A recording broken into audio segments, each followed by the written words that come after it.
اعوذ باللہ من الشیطان الرجیم، بسم اللہ الرحمن الرحیم۔ الحمدللہ رب العالمین، والصلاۃ والسلام علی سید المرسلین وخاتم النبیین، اما بعد۔ صحیح بخاری باب کتاب الطب، حدیث نمبر 5757، اردو ترجمہ۔ الو کو منحوس سمجھنا لغو ہے۔ ہم سے محمد بن حکیم نے بیان کیا، انہوں نے کہا ہم سے نظر بن شمیل نے بیان کیا، انہوں نے کہا ہم کو اسرائیل نے خبر دی، انہوں نے کہا ہم کو ابو حسین عسان بن عاصم اسدی نے خبر دی، انہیں ابو صالح ذکوان نے، اور انہیں حضرت ابو ہریرہ رضی اللہ عنہ نے کہ نبی کریم صلی اللہ علیہ وسلم نے فرمایا، چھوت لگ جانا یا بدشگونی یا الو یا سفر کی نحوست یہ کوئی چیز نہیں ہے۔ حدیث نمبر 5758، اردو ترجمہ۔ کہانت کا بیان۔ ہم سے سعید بن عفیر نے بیان کیا، کہا ہم سے لیث بن سعد نے بیان کیا، کہا کہ مجھ سے عبد الرحمن بن خالد نے بیان کیا، ان سے ابن شہاب نے، ان سے ابو سلمہ بن عبد الرحمن بن عوف رضی اللہ عنہ نے، اور ان سے حضرت ابو ہریرہ رضی اللہ عنہ نے کہ قبیلہ حزیل کی 2 عورتوں کے بارے میں جنہوں نے جھگڑا کیا تھا، یہاں تک کہ ان میں سے ایک عورت ام عطیف بنت مروح نے دوسری کو پتھر پھینک کر مارا، جس کا نام ملیکہ بنت عویمر تھا۔ وہ پتھر عورت کے پیٹ میں جا کر لگا، یہ عورت حاملہ تھی، اس لیے اس کے پیٹ کا بچہ پتھر کی چوٹ سے مر گیا۔ یہ معاملہ دونوں فریق نبی کریم صلی اللہ علیہ وسلم کے پاس لے گئے تو آپ نے فیصلہ کیا کہ عورت کے پیٹ کے بچے کی دیت ایک غلام یا باندی آزاد کرنا ہے۔ جس عورت پر تاوان واجب ہوا تھا، اس کے ولی حمل بن مالک بن نابغہ نے کہا، یا رسول اللہ صلی اللہ علیہ وسلم، میں ایسی چیز کی دیت کیسے دے دوں جس نے نہ کھایا نہ پیا نہ بولا اور نہ ولادت کے وقت اس کی آواز ہی سنائی دی؟ ایسی صورت میں تو کچھ بھی دیت نہیں ہو سکتی۔ آپ صلی اللہ علیہ وسلم نے فرمایا، اس پر فرمایا کہ یہ شخص تو کاہنوں کا بھائی معلوم ہوتا ہے۔ حدیث نمبر 5759، اردو ترجمہ۔ ہم سے قنیبہ بن سعید نے بیان کیا، ان سے حضرت امام مالک نے، ان سے ابن شہاب نے، ان سے ابو سلمہ نے، اور ان سے حضرت ابو ہریرہ رضی اللہ عنہ نے کہ 2 عورتیں تھیں، ایک نے دوسری کو پتھر دے مارا جس سے اس کے پیٹ کا حمل گر گیا۔ آنس صلی اللہ علیہ وسلم نے اس معاملے میں ایک غلام یا باندی کا دیت میں دیے جانے کا فیصلہ کیا۔ حدیث نمبر 5760، اردو ترجمہ۔ اور ابن شہاب نے بیان کیا، ان سے حضرت سعید بن مسیب نے کہ رسول اللہ صلی اللہ علیہ وسلم نے جنین جسے اس کی ماں کے پیٹ میں مار ڈالا گیا ہو کی دیت کے طور پر ایک غلام یا ایک باندی دیے جانے کا فیصلہ کیا تھا جسے دیت دینی تھی۔ اس نے کہا کہ ایسے بچے کی دیت آخر کیوں دوں جس نے نہ کھایا نہ پیا نہ بولا اور نہ ولادت کے وقت ہی آواز نکالی؟ ایسی صورت میں تو دیت نہیں ہو سکتی۔ آن رسول اللہ صلی اللہ علیہ وسلم نے فرمایا کہ یہ شخص تو کاہنوں کا بھائی معلوم ہوتا ہے۔ حدیث نمبر 5761، اردو ترجمہ۔ ہم سے عبداللہ بن محمد مسندی نے بیان کیا، ہم سے سفیان بن عینیہ نے بیان کیا، ان سے زہری نے، ان سے ابو بکر بن عبد الرحمن بن حارث نے، اور ان سے ابو مسعود رضی اللہ عنہ نے کہ نبی کریم صلی اللہ علیہ وسلم نے کتے کی قیمت، زنا کی اجرت اور کاہن کی کہانت کی وجہ سے ملنے والے ہدیے سے منع فرمایا ہے۔ حدیث نمبر 5762، اردو ترجمہ۔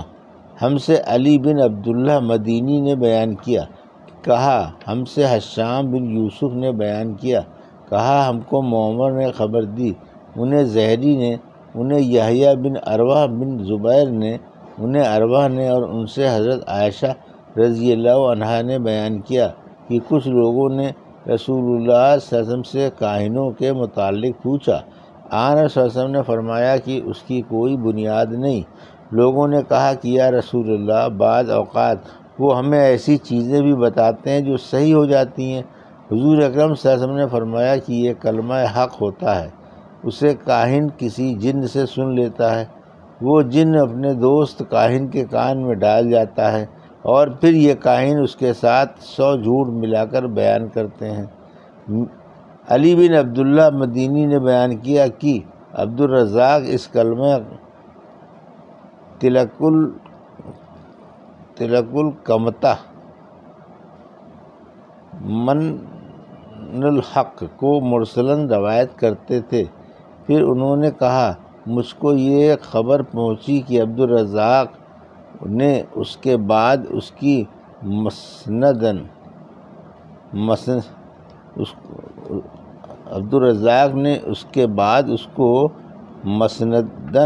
حضرت عائشہ رضی اللہ عنہا سے روایت کیا ہے۔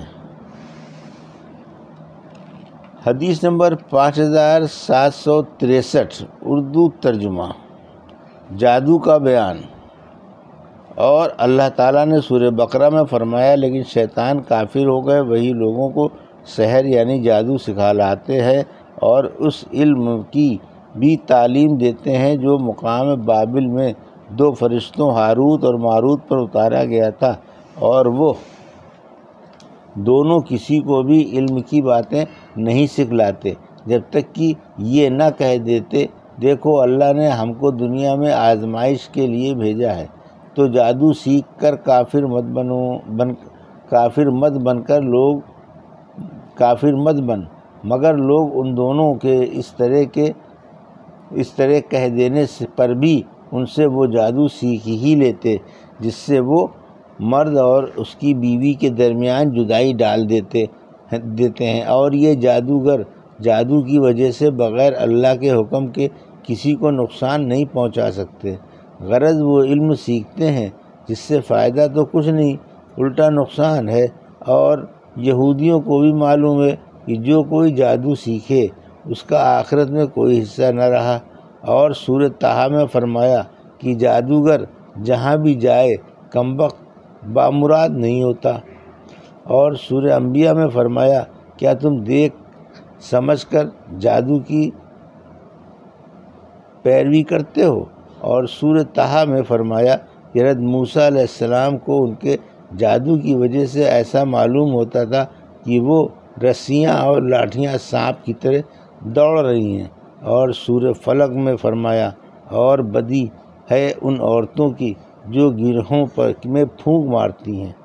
اور سورہ مامنون میں فرمایا، فَأَنَا تَسْحَرُونَ لَهُمْ، یعنی پھر تم پر کیا جادو کی مار ہے۔ ہم سے ابراہیم بن موسیٰ اشعری نے بیان کیا، کہا ہم کو عیسیٰ بن یونس نے خبر دی، انہیں حشام بن عروہ نے، انہیں ان کے والد نے، اور ان سے حضرت عائشہ رضی اللہ عنہا نے بیان کیا کہ بنی زریق کی ایک شخص یہودی لبید بن عاصم نے رسول اللہ صلی اللہ علیہ وسلم پر جادو کر دیا تھا، اور اس کی وجہ سے آن صلی اللہ علیہ وسلم کسی چیز کے متعلق خیال کرتے کہ آپ نے وہ کام کر لیا ہے، حالانکہ آپ نے وہ کام نہ کیا ہوتا۔ ایک دن یا راوی نے بیان کیا کہ ایک رات آن صلی اللہ علیہ وسلم میرے یہاں تشریف رکھتے تھے اور مسلسل دعا کر رہے تھے۔ پھر آپ صلی اللہ علیہ وسلم نے فرمایا، عائشہ تمہیں معلوم ہے اللہ سے جو بات میں پوچھ رہا تھا اس نے اس کا جواب مجھے دے دیا۔ میرے پاس 2 فرشتے حضرت جبرائیل علیہ السلام اور حضرت میکائیل علیہ السلام آئے، وہ ایک میرے سر کی طرف کھڑا ہو گیا اور دوسرا میرے پاؤں کی طرف۔ ایک نے اپنے دوسرے ساتھی سے پوچھا، ان صاحب کی بیماری کیا ہے؟ دوسرے نے کہا کہ ان پر جادو ہوا ہے۔ اس پر پوچھا کہ کس نے جادو کیا ہے؟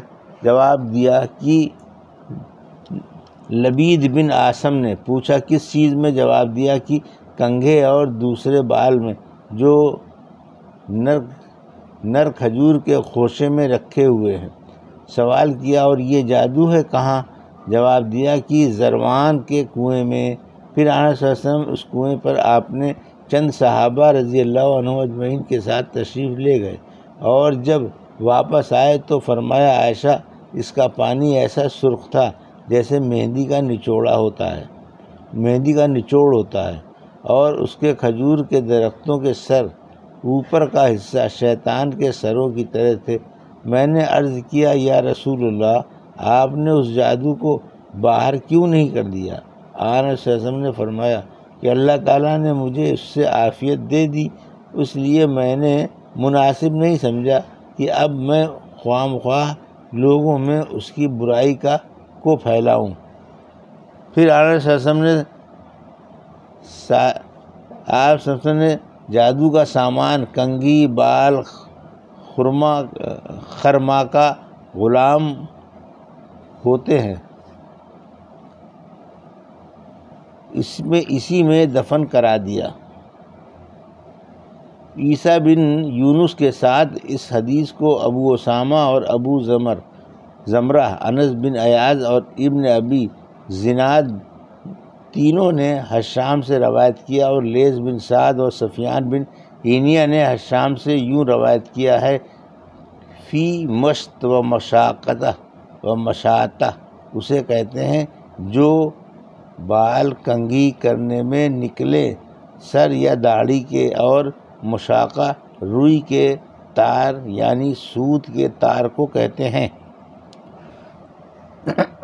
یہ تھی صحیح بخاری باب کتاب الطب کی حدیث نمبر 5757 سے 5763 کا اردو ترجمہ جو ابھی آپ نے سماعت فرمایا۔ اللہ سے دعا ہے کہ اللہ میں حدیثوں کی صحیح سمجھ عطا فرما اور ان پر عمل کرنے کی توفیق عطا فرما، آمین یا رب العالمین۔